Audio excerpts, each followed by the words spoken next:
একটা রমজান মাস, এই রোজার মাসের দিকে তাকায় তো মুসলিম মেয়েদেরকে একটু শালীনতা অর্জন করা দরকার। কিন্তু ঢাকাতে মেয়েরা বোরকা তো দূরের কথা, ওড়নাই দেয়নি, খালি ওড়না পড়ার কথা বলার কারণে তাকে চাকরির থেকে বরখাস্ত করা হলো এবং সাথে সাথে তাকে থানায় নিয়ে গ্রেফতার করে নিয়ে আসা হলো। এখন পর্যন্ত আন্দোলন চলতেছে, পুলিশ এখনো তাকে ছাড়েনি। তখন গতকাল একটা ছেলে একটা মেয়েকে বলছিল, রোজার মাসে তো মেয়ে একটু ওড়না নাই, ওড়না ছাড়া চলতেছে, সে মাঠের দিকে তাকায় হাঁটছে। তারপরে বলছে, আপা বা এই রমজান মাসে আপনি একটু ওড়না পরেন। এই কথা বলার সাথে সাথে ওই মেয়েরা বাদী হয়ে থানায় কেস করলো, আর থানার ওসি সাহেব ওই ছেলেকে ধরে নিয়ে আসলো। আর ও যে চাকরি করতেছে, চাকরির থেকেও বরখাস্ত করলো। আপনার বলেন তো ছেলেটা কি অন্যায় করছে?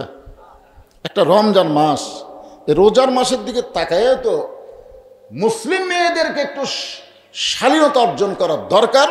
কিন্তু ঢাকাতে মেয়েরা বোরকা তো দূরের কথা, ওড়নাই দেয়নি, খালি ওড়না পড়ার কথা বলার কারণে তাকে চাকরির থেকে বরখাস্ত করা হলো এবং সাথে সাথে তাকে থানায় নিয়ে গ্রেফতার করে নিয়ে আসা হলো। এখন পর্যন্ত আন্দোলন চলতেছে, পুলিশ এখনো তাকে ছাড়েনি। তাহলে চিন্তা করে দেখেন, যেই দেশের মেয়েদের বোরকা পড়তে বলার কারণে যদি তাকে থানায় ধরে নেওয়া যায়, আমরা বক্তারাও তো চিন্তা করে ওয়াজ করা দরকার, এই পর্দার ওয়াজ করার কারণে। আর মেয়েরা বাদী হয়ে যদি কমপ্লেন করে, তাহলে তো আমাকে আর বার হবারই দিবি না। জোরে কোন কথা বলেন ভাইজান, কি একটা জগতের মধ্যে পড়ে গেলাম। আজকের খবর ফেসবুকে দেখেন, বহু জায়গার থেকে পোস্টিং হয়েছে, ছেলেটাকে এখনো ধরেই রাখছে। দোষ কি? ওড়না পড়ার কথা বলেছেন, যে মেয়েরা একটা শালীন পোশাকের কথা আল্লাহ কোরআনে বলে নাই। আল্লাহ রাসূল বললেন, জান্নাতে যাওয়া মেয়েদের জন্য খুবই সহজ। মরদ মানুষের জন্য, পুরুষ মানুষের জন্য জান্নাত পাওয়া খুবই কঠিন, কিন্তু মেয়েদের জন্য জান্নাতে যাওয়া খুবই সহজ। ফাতেমা বললেন, বাবা তাহলে 4টি আমল কি? আল্লাহ রাসূল বললেন, মেয়েদের 1 নম্বর আমল হচ্ছে পর্দা। মেয়েরা যদি পর্দা না করে, বাকির 3টা আমল একটাও কবুল হবে না। বাকি 3টা কিন্তু এখনো বলা হয়নি। রাসূল বললেন 1 নম্বর আমলের নাম কি? পর্দা। জোরে করে 1 নম্বর আমলের নাম কি? মেয়েরা যদি নামাজ পড়ে, রোজা করে, স্বামীর কথা মতো চলে, কিন্তু পর্দার মধ্যে থাকে না। আল্লাহ কোরআনে বললেন, অকরনা ফি বুয়ুতিকুন্না ওয়ালা তাবাররাজনা তাবাররুজাল জাহিলিয়াতিল উলা। সঙ্গে সঙ্গে ফাতেমা পর্দানিশী হয়ে গেলেন। ফাতেমা পর্দার মধ্যে ঢুকে গেলেন। বড় পীর আব্দুল কাদের জিলানী রহমতুল্লাহ আলাইহি জান্নাতুল বাকির মধ্যে কবর জিয়ারত করতেছেন। একটু মনোযোগ দিয়ে শুনবেন। কবর জিয়ারত করতেছেন। জান্নাতুল বাকি হচ্ছে মসজিদ নববীর নিকটে সবচাইতে বড় গোরস্থান, যে গোরস্থানের মধ্যে আল্লাহ নবীর কমপক্ষে 10,000 সাহাবী ঘুমায় আছে। যারা হজ করছেন তারা জান্নাতুল বাকি দেখে নিজের 2 চোখকে ধন্য বানাইছেন। সুবহানাল্লাহ বলেন। একটা গোরস্থানের মধ্যে আল্লাহ নবীর 10,000 সাহাবী, কমপক্ষে 10,000 সাহাবী ঘুম পাড়তেছে। সেই গোরস্থানের নাম হলো জান্নাতুল বাকি, মদিনায়। তো জান্নাতুল বাকি আব্দুল কাদের জিলানী রহমতুল্লাহ আলাইহি যখন জিয়ারত করতেছেন, পিছন দিক থেকে এক মুরিদ বলে, হুজুর আপনি চোখ বন্ধ করলে গোটা পৃথিবীর খবর বলতে পারেন, চোখ বন্ধ করলে। তো আপনি দেখেন তো জান্নাতুল বাকির কোন জায়গায় মা ফাতেমার কবর। আব্দুল কাদের জিলানী অত্যন্ত রাগ করে বললেন, চোখ বন্ধ করলে গোটা পৃথিবীর খবর বলতে পারি, এ কথা তোমাকে কে বললো? ইত্তাকু ফিরাসাতাল মুমিনিনা ফাইন্নাহু ইয়ানজুরু বিনুরিল্লাহ। যারা মুমিন মুত্তাকি হবে তারা চোখ বন্ধ করলে আল্লাহর আরশ পর্যন্ত তারা দেখতে পারবে। জোরে কোন সুবহানাল্লাহ। কারণ মুমিন মুত্তাকি তো তারা সূর্যের আলো, চন্দ্রের আলোতে তারা দেখে না, তারা দেখে ইয়ানজুরু বিনুরিল্লাহ, আল্লাহর নূর দিয়া তারা দেখে। জোরে কোন সুবহানাল্লাহ। আপনার বলেন তো, নূরের পাওয়ারের কোনো সীমা আছে? অসীম। আব্দুল কাদের জিলানী ছোট বাচ্চার মতন কান্দের বলেন, এ মুরিদেরা, গোটা পৃথিবীর খবর জানতে পারলেও এই জান্নাতুল বাকির কোন জায়গায় মা ফাতেমার কবর, এটা কিয়ামত পর্যন্ত কেউ বলতে পারবে না। জান্নাতুল বাকির মধ্যেই ফাতেমার কবর আছে, কিন্তু কবরটা কোন জায়গায় এটা দুনিয়ার কেউ বলতে পারবে না। তো মুরিদরা বলে, হুজুর জান্নাতুল বাকির মধ্যেই ফাতেমার কবর, কিন্তু কবরটা কোন জায়গায় এটা কেন বলতে পারবে না? আব্দুল কাদের জিলানী বললেন, না বলার পিছনে কারণ হলো আমাদের মা ফাতেমা হলেন জহুরা। আমাদের মা ফাতেমা কি? জহুরা। জোরে বলেন কি? জহুরা। এই জহুরা হওয়ার কারণে তার কবর জান্নাতুল বাকির মধ্যে আছে, কিন্তু কিয়ামত পর্যন্ত কেউ বলতে পারবে না। তো সমস্ত মুরিদ বলে, হুজুর এই জহুরা মানে কি? ফাতেমা যে ডিগ্রি পাইছে এই জহুরা মানে কি? আমার মায়েরা যারা বসে আছেন একটু মনোযোগ দিয়ে শোনেন, এটা কিন্তু মরদ মানুষের ওয়াজ না, ওয়াজটা হচ্ছে নারীদের জন্য। আর একটা নারী ভালো, নারীর পেট থেকে হাসান হোসাইনের জন্ম হলো, সুবহানাল্লাহ কন না কেন? আর নারী খারাপ, নারীর পেট থেকে ইয়াজিদের জন্ম হলো। আপনারা বলেন তো হাসান হোসাইন আর ইয়াজিদের মধ্যে কি কারণে? কারণ ইয়াজিদের মায়ের নাম হলো লাইসা বিনতে সাইবা, সাইজা লাইসা বিনতে সাইবা। মানে মা বিয়ার আগে 5টা জায়গায় বিয়ে হয়েছিল, 5 জায়গায় বিয়ে হয়ে স্বামী সংসার করেনি। পরে আবু সুফিয়ান টাকার লোভে পড়ে সাইবার মেয়ে লাইসাকে এই মাবিয়ার সাথে বিয়ে দিল, আর মাবিয়া আর লাইসার মিলনের মাধ্যমে ইয়াজিদের মতন একটা মালের জন্ম হলো। তাহলে কি বুঝতেছেন?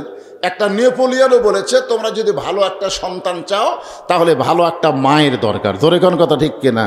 ভালো একটা বাপের দরকার না মায়ের দরকার? বাবা আনন্দে মাতিয়া সাগরে ভাসাইয়া সেই যে চইলা যায় খবর লয় না, মাজন ধরিয়া উদরে কতই কষ্ট করে, 10 মাস পরে পায় প্রসবের বেদনা, এমন দরদি ভাবে কেউ হবে না আমার মা গো। ইমাম গাজ্জালি বলেছেন, মায়ের পেটে যখন বাচ্চা আসে, বাচ্চা কনসেপ্ট হওয়ার সাথে সাথেই আল্লাহ তাআলা মায়ের মাসিক ব্যায়াম বন্ধ করে দেয়। প্রতি মাসে, এই রমজান মাসে মেয়েদের এই মাসিক হলে রোজা রাখা যাবে? যাবে? নামাজ পড়া যাবে?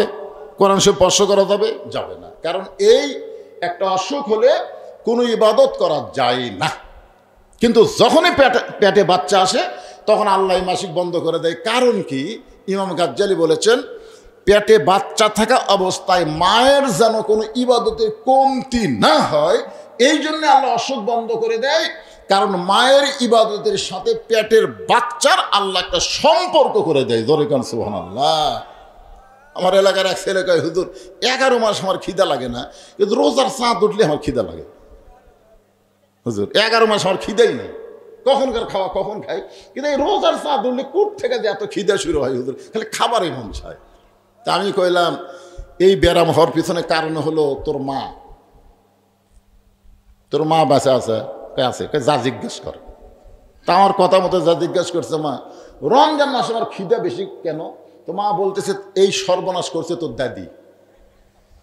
তুই যখন আমার পেটে ছিলি রমজান মাসে তোর দাদি আমাকে রোজা থাকবার দেয়নি। আমি রোজা থাকলে নাকি পেটের বাচ্চা শুকা যাবি, জোর করে আমাকে রোজা ভাঙ্গাছে। 1 মাস আমিও খাসি রোজার মাসে, তুইও খাসি। রমজান মাসে তোর পেটের মধ্যে খাওয়া শুরু হচ্ছে রে, এই জন্যই দুনিয়াতে তুই রোজা থাকবার পারিস না।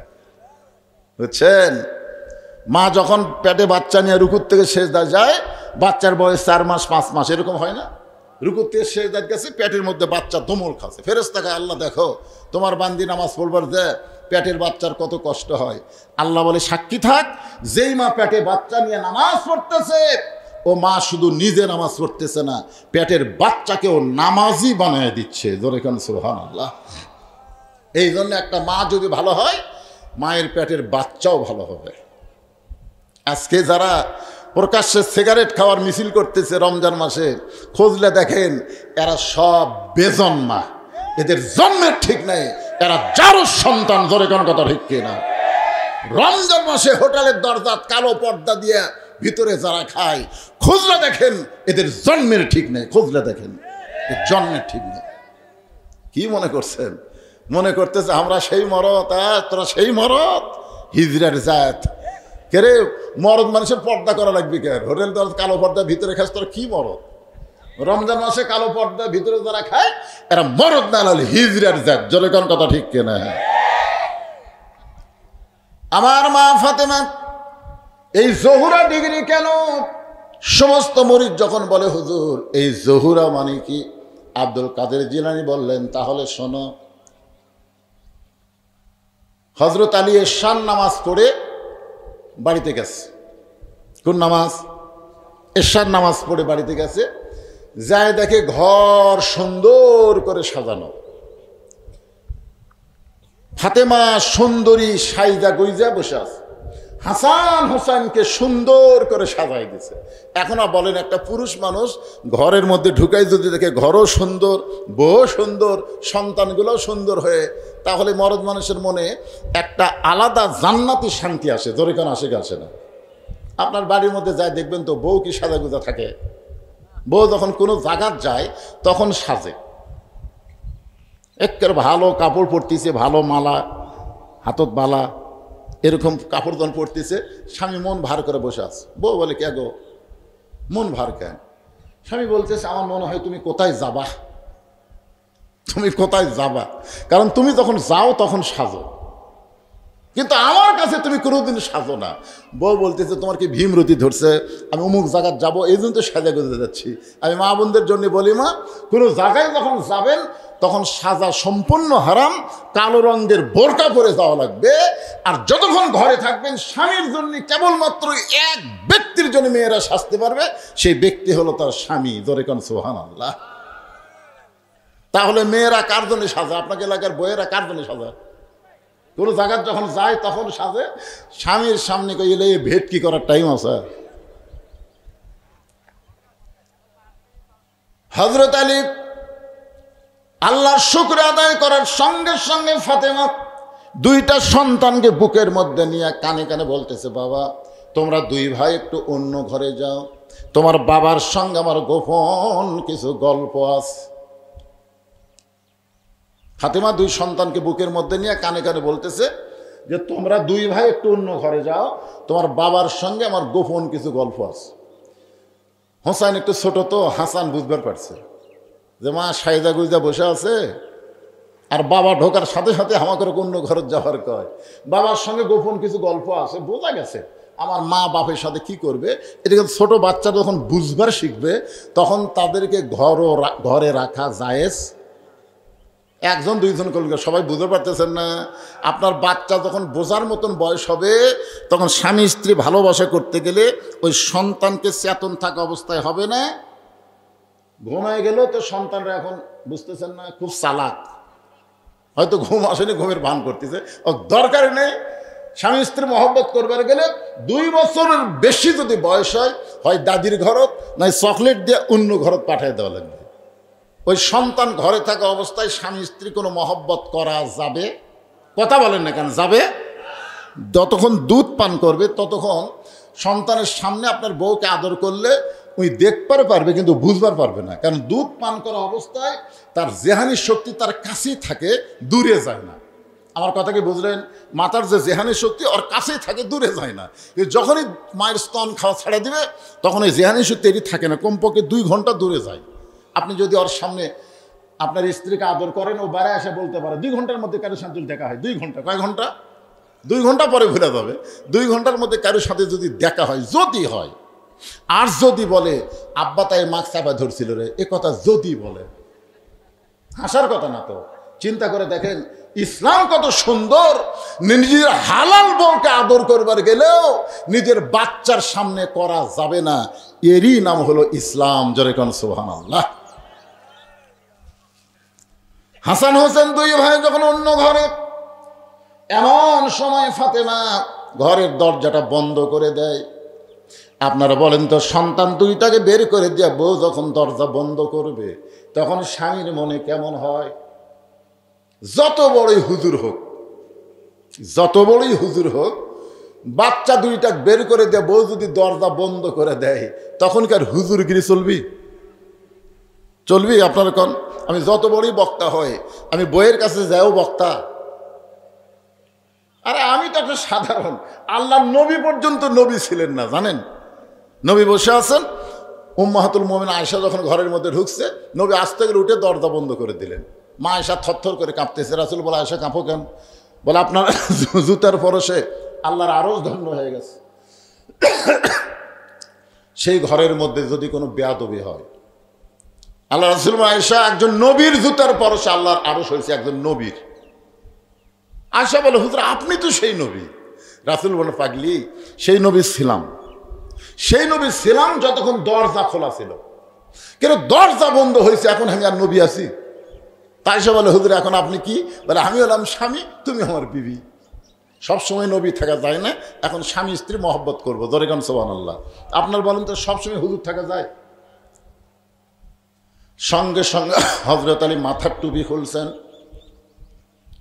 মাথার টুপি খুইলে দুইটা হাত ফাতেমার দিকে যখন বাড়ায়া দেয়, এমন সময় ফাতেমা দৌড়ে গিয়া স্বামীর বুকে মাথা ঠুকাইয়া চোখের পানি নিয়ে বলে, আর কোনোদিন সুন্দর করে সাজতে পারবো না, আর কোনোদিন সুন্দর করে হাসান হোসেনকে সাজাই দিবার পারবো না, আর কোনোদিন ঘরটাও সুন্দর করে সাজাবার পারবো না, কারণ আজকে গভীর রাত্রে ফাতেমার মৃত্যু হবে। যেই মাত্র বলেছে আজকে গভীর রাত্রে ফাতেমার মৃত্যু হবে, সঙ্গে সঙ্গে হযরত আলী পড়ে যায়। ছোট বাচ্চার মতন আলী কাঁদতেছে। কান্দার পিছনে কারণ কি জানেন? যে 6 মাস আগে নবী দুনিয়া থেকে বিদায় নিয়েছে। মাত্র কয় মাস? 6 মাস আগে নবী বিদায় নেওয়ার পরে হাসান হোসেন দুইটা ভাই এখন পর্যন্ত ওদের মুখে হযরত আলী কোনো হাসি দেখেনি। কারণ যেখানে যায় সাহাবীদের জিজ্ঞাসা করে, আমার নানাকে তোমরা দেখছো? আমার নানাকে দেখছো নাকি? আমরা দুই ভাই নানাকে এত খুঁজি, নানাকে পাওয়া যায় না। নানা রাগ করে যে কোথায় ঢুকালো। আবু বকর বলেছেন, রে নবীর সাহাবীরা, যতদিন হাসান হোসেন নানা নানা বলে খুঁজবে, ততক্ষণ নবীর রওজা দেখায় দিবে না, ততক্ষণ তোমরা নবীর রওজা দেখায় দিবা না। কারণ ওরা নানা খুঁজতেছে, ওরা নবী খুঁজতেছে না। খুঁজতেছে কাকে? কথা খেয়াল করে শুনবেন, যতদিন এই হাসান হোসেন নানা নানা বলে খুঁজবে, ততক্ষণ নবীর রওজা দেখায় দিবা না। যদি দেখায় দাও, ওরা দুই ভাই নবীর রওজার পাশে এসে এমন জোরে চিৎকার দিবে, আমার বিশ্বাস নবীর ঘুম ভেঙে যাবে। এ কথার দ্বারা আবু বকর বুঝাই দিলেন, আমাদের নবী রওজার মধ্যে মরে নাই, আমাদের নবী রওজার মধ্যে ঘুমায় আছে। জোরে কোন কথা ঠিক কি না? এই জন্য সবাই আমরা বলবো, ইসলামের আলো জ্বালায়া দিয়া নবী ঘুমায়া আসেন সোনার মদিনায়। চিন্তা করতেছে 6 মাস আগে নবী গেছে, আজকে রাত্রেবেলা যদি মাও যায়, তাহলে হাসান হোসেনকে সামাল কিভাবে দিবে? নানা রকম চিন্তায় হযরত আলী যখন কান্দে, এমন সময় ফাতেমা মুচকি হাসি দিয়ে ওই স্বামীর মাথাটা উরাতের উপরে নিয়ে কপালে একটা চুমা খায়। যিনি গভীর রাত্রে মৃত্যুবরণ করবেন তিনি হাসতেছেন, আর মৃত্যুর কথা শুনে স্বামী কাঁদতেছে। ফাতেমা কপালে চুমো দিয়ে বলে, স্বামী গো, এমন করে আপনি কাঁদবেন না, কারণ আর দুনিয়াও মাযরাতুল আখিরা, দুনিয়া থাকার জায়গা। আপনারা বলেন তো, এই যে আমরা দুনিয়াতে এত সুন্দর বাড়িঘর সয় সম্পত্তি, আপনাকে এখানে আসতে দেখলাম, এটা শহরের মতন দেখা যায়। এই গ্রামে এত বিল্ডিং বাড়ি দেখলাম, আসার সময় দেখলাম। গ্রামগঞ্জে সাধারণত এত বিল্ডিং বাড়ি হয় না, কিন্তু আপনাকে এলাকা দেখলাম। এই যে সুন্দর সুন্দর বাড়ি যারা বানাইছেন, আপনাদের কি মনে হচ্ছে আপনারা কি এখানে থাকতে পারবেন? পারবেন তো? মোশন তো ভালোই। কি দেখতেছেন ভাই? 3 তালা করছি হুজুর, আর 4 তালা রড বার করে থুছি, আর 1টা তালা করবার পারলে আমার আর কোনো টেনশন নাই। এই কয়েকবার দেখে, তখন কান্দের ফেরেশতা কি কয়, শয়তান উপর দিকে তাকাস না, নিচ দিকে তাকা, নিচ দিকে তাকা। যতই উপর দিকে বিল্ডিং কর, তোর 4 তালা না, তোর জন্য হলো নিচ তালা। 1 তালাও না, নিচ। কোন তালা? তাহলে এখন আপনারা বলেন যে আমরা এই দুনিয়া থেকে থাকার জন্য না যাওয়ার জন্য? ফাতেমা বললেন, স্বামী গো, এমন করে আপনি কাঁদবেন না, এই দুনিয়া থাকার জায়গা না, এই দুনিয়া থেকে আমাদেরকে যাইতে হবে। আমি দোয়া করার কারণে আল্লাহ তাআলা আজকে গভীর রাত্রে আমার মৃত্যু দিবে। আমি দুনিয়া থেকে বিদায় নেওয়ার পর আমার 3টা চাওয়া আপনাকে পুরা করা লাগবে। হযরত আলী কান্দার বলে, ফাতেমা, দুনিয়ার জীবনে গরিব ছিলাম বলে তুমি কিছুই চাইলা না, এই দুনিয়ার জীবনে গরিব ছিলাম বলে তুমি কিছুই চাইলা না, কিন্তু মরে যাওয়ার পরে তুমি কি চাইবা ফাতেমা? আপনারা বলেন তো, হযরত আলী ধনী ছিল না গরিব ছিল? কেমন গরিব? মানে গরিবের সঙ্গে আপনি কি লিখবেন? একটা গরিব কতদূর পর্যন্ত আমাদের বাংলাদেশে আমরা গরিব দেখছি বলেন তো? আমাদের বাংলাদেশে দরিদ্র গরিব আছে না নাই? আছে, কিন্তু আলীর মতন নেই। হযরত আলী একদিন ঘুম থেকে চেতন পায়ে দেখে ফাতেমা ঘরে নাই। তাকায় দেখে হাসান হোসেন ঘুম পাড়তেছে, কিন্তু ওদের মা নাই। গভীর রাত্রে মনের মধ্যে সন্দেহ হলো, কি এত রাত্রে নবীর মেয়ে ফাতেমা কোথায়? দরজাত গিয়ে তাকায় দেখে মরুভূমির মধ্যে কালো চাদর গায়ে দিয়ে খুব জোরে জোরে হাঁটতেছে মরুভূমির মধ্যে। আলীর সন্দেহ হয়ে গেল যে হাসান হোসেন ঘুম পাড়তেছে, আমিও ঘুম পাড়তেছি, আমাদের ঘুমের মধ্যে রাইখা হাসান হোসেনের মা কোথায় যাবে? নিরাপদ দূরত্ব বজায় রেখে পিছনে পিছনে হাঁটতেছে। মনের মধ্যে নানা রকম সন্দেহ হয়। মরদ মানুষের মনে সন্দেহ আছে না নাই? যেরকম আছে না, নানা রকম সন্দেহ হয় যে ফাতেমা কোথায় যাচ্ছে। নিরাপদ দূরত্ব বজায় রেখে পিছনে পিছনে হাঁটতেছে। এক সময় হযরত আলী লক্ষ্য করে দেখে আল্লাহর নবী যে ঘরে ঘুমায় ওই ঘরে জানলার পাশে ফাতেমা দাঁড়াইছে। হযরত আলী মনে মনে চিন্তা করতেছে, আমার এই ঘুমের মধ্যে রাইখা মেয়ে তার বাপের কাছে আসছে আমার বিরুদ্ধে কিছু বলার জন্য। দেখবেন যে মরদ ঠিক মতো সংসার করা পারে না, তার মধ্যে নানা রকম সন্দেহ থাকে, থাকে কি থাকে না? আমার বিরুদ্ধে কিছু বলে বেড়াচ্ছে, দেখি কি বলে। কানটা একটু খেয়াল করে রাখছেন। ফাতেমা ডাক দিলেন গভীর রাত্রে, বাবা, আজকে যদি আমার মা খাদিজা দুনিয়াতে থাকতো, আমি দুঃখিনী মেয়ে বাবার কাছে আসার দরকার ছিল না। কিন্তু আমার মা দুনিয়া থেকে বিদায় নেওয়ার পরে এই গভীর রাত্রে বড় কষ্ট দিয়ে আপনার জানলার কাছে মেহেরবানি করে একটু দরজা খুলে দেন। সঙ্গে সঙ্গে নবী যখন ঘরের দরজা খুলে দেয়, ফাতেমা ঘরের মধ্যে ঢোকার সঙ্গে সঙ্গে হযরত আলী দৌড়ে গিয়ে জানলার কাছে কান ফেলায় যে ঘরের মধ্যে যখন ঢুকছে, এখন বাপ মেয়ের মধ্যে কি গল্প হয় শোনার জন্যে জানলার কাছে যেই মাত্র কানটা সজাগ করে রাখে, এমন সময় আল্লাহর নবী বলেন, ফাতেমা তুমি একা একা কেন ঘরে ঢুকছো? মা আলীকেও ঘরের মধ্যে আসতে বলো। সুবহানাল্লাহ বলেন। তুমি একা একা কেন ঢুকছো? মা আলীকেও ঘরের মধ্যে নিয়ে আয়। হযরত আলী জানলার কাছে চুম করছি, কেরি আমি জানলার কাছে, এটা রাসূল কেমনে জানলো? আল্লাহ আমাদের নবীকে এমন কিছু পাওয়ার দিয়েছেন, নবীর সামনেও যেমন দেখেন পিছনেও তেমন দেখেন। ধরে খান সুবহানাল্লাহ। ফাতেমা বলতেছে, বাবা আমি একা একা আপনার ঘরে আইছি বাবা। হাসান হোসেন তার বাবা গভীর ঘুমে অচেতন, এমন সময় আমি আপনার কাছে আইছি বাবা, মেহেরবানি করে একটু বাতি জ্বলান, মেহেরবানি করে একটু বাতি জ্বলান। রাসূল বলে, ফাতেমা কি বলবি বল, বাতি জ্বলান লাগবে না। ফাতেমা বলতেছেন, বাবা এতদিন বলেছি কাম হয় নাই, আজকে গভীর রাত্রে আপনাকে একটু দেখাবার চাই, মেহেরবানি করে একটু বাতি জ্বলান। নবী যখন ঘরের মধ্যে বাতি জ্বলায়, ফাতেমা দুইটা হাত নবীর দিকে বাড়ায় দেয়, নেওয়ার জন্য না দেখানোর জন্য। নেওয়ার জন্য হলে এইভাবে হাত বাড়ায়, এটা নেওয়ার জন্য। আমরা মোনাজাত করি কিভাবে? এইভাবে না এইভাবে, পাওয়ার জন্যে।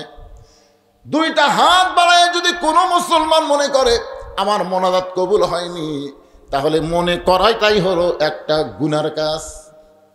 আপনি যেভাবে আপনি যত বড়ই পাপী হন, আপনি যে আল্লাহর কাছে হাত তোলেন, আপনি মনে যদি করেন আমার দোয়া কবুল হয়নি, এই মনে করা একটা পাপ। তখন হয়তো আপনার বলবে, হুজুর আমাদের দোয়া কবুল হয়েছে তো, কিন্তু বুঝবার পারতেছ না তো।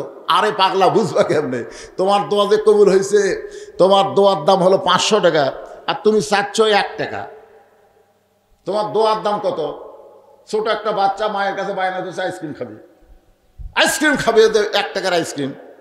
এখন আইসক্রিম ওয়ালা আসছে, এখন দেখো তো মা চিন্তা করতেছে আইসক্রিম খাওয়ার যদি 1 টাকা দেই তাহলে আইসক্রিম খাবে।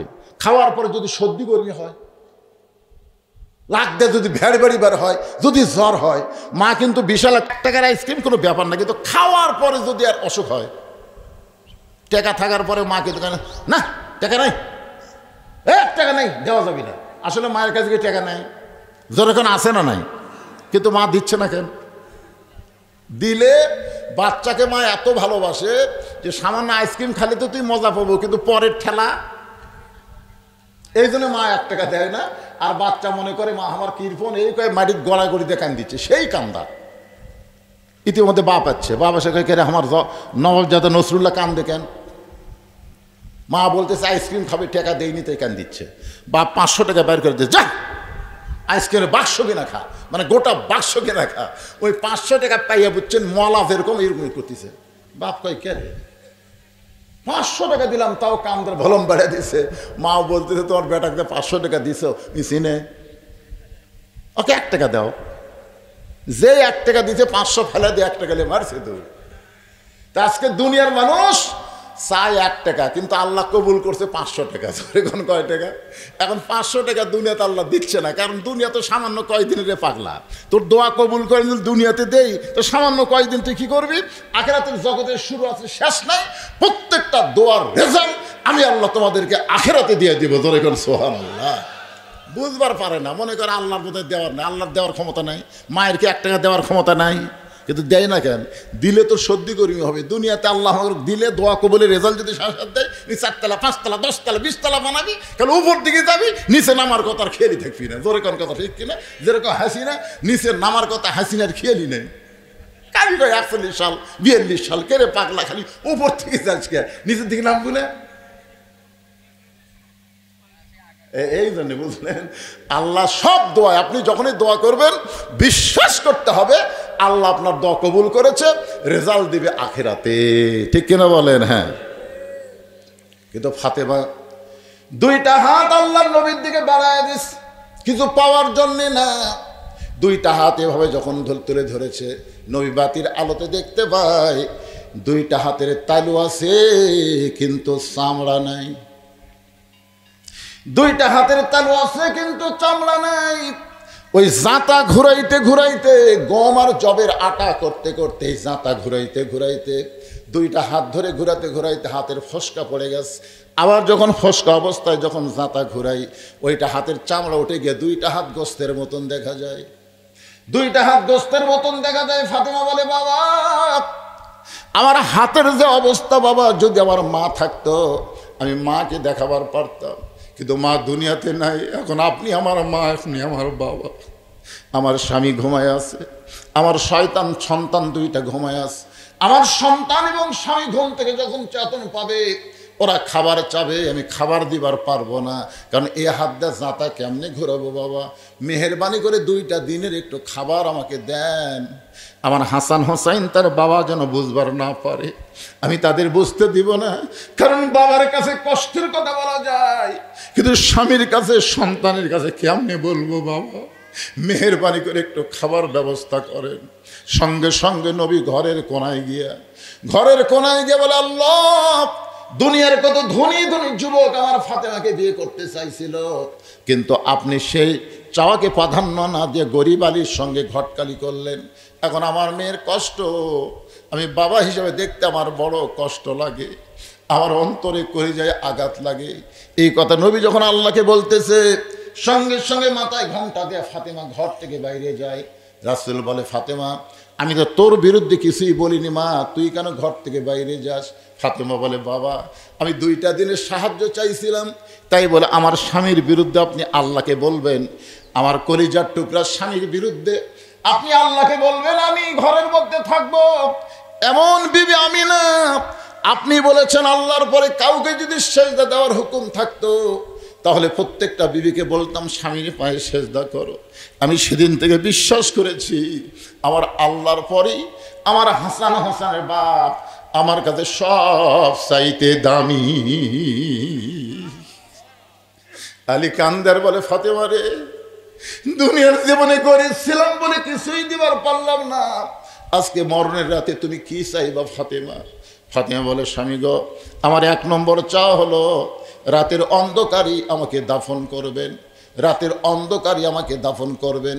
আমি পর্দার মধ্যে মৃত্যুবরণ করব, আর দিনের আলোতে আমাকে দাফন করলে দুনিয়ার মানুষ আমার কবরের খবর জানতে পারবে। এই জন্য রাতের অন্ধকারই আমাকে দাফন করবেন। আমার 2 নম্বর চাওয়া হলো আমার কোনো জানাজার ব্যবস্থা আপনি করবেন না, আমার জানাজার ব্যবস্থা করবেন না। আলী বলে, ফাতেমা তুমি নবীর কলিজার টুকরা, তোমার মৃত্যুর কথা শুনে হাজার হাজার মানুষ তোমার জন্য জানাজায় শামিল হবে। ফাতেমা বলে, স্বামী গো, যদি হাজার হাজার মানুষ দোয়া করে ফাতেমা ভালো, আর আপনি যদি বলেন আমার ফাতেমা ভালো না, ওই হাজার মানুষের দোয়া দিয়ে ফাতেমার কোনো লাভ হবে না। আর দুনিয়ার তাম মানুষ যদি বলে ফাতেমা খারাপ, আর আপনি যদি বলেন আমার ফাতেমা ভালো, এক স্বামীর সার্টিফিকেটে এই ফাতেমার জন্য 8টা জান্নাতের দরজা খুলে গেল।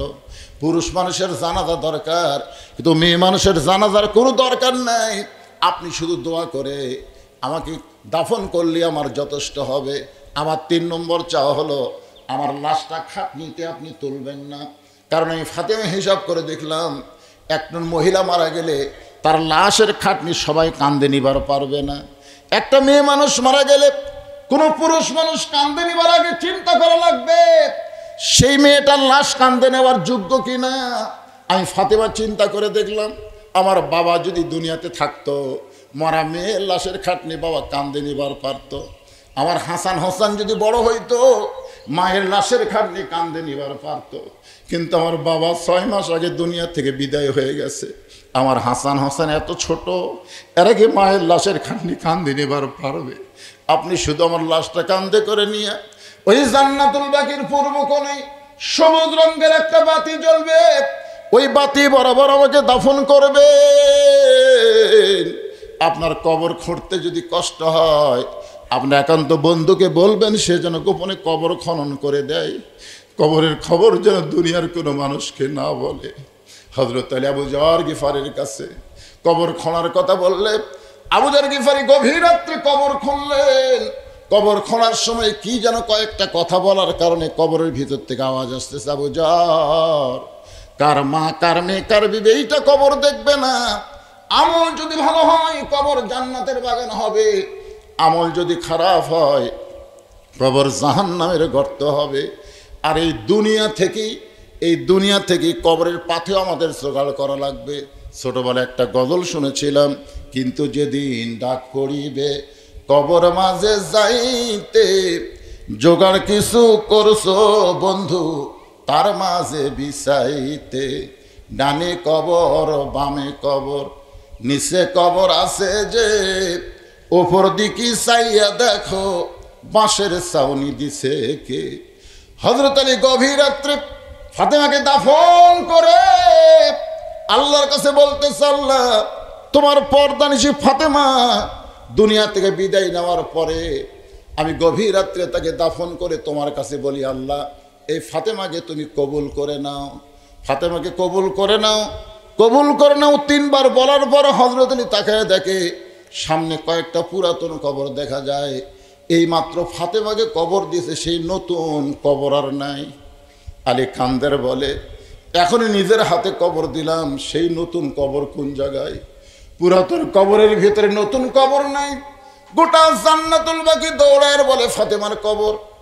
এখনই নিজের হাতে কবর দিলাম, সেই নতুন কবর কোথায় রে? ফাতেমার কবর।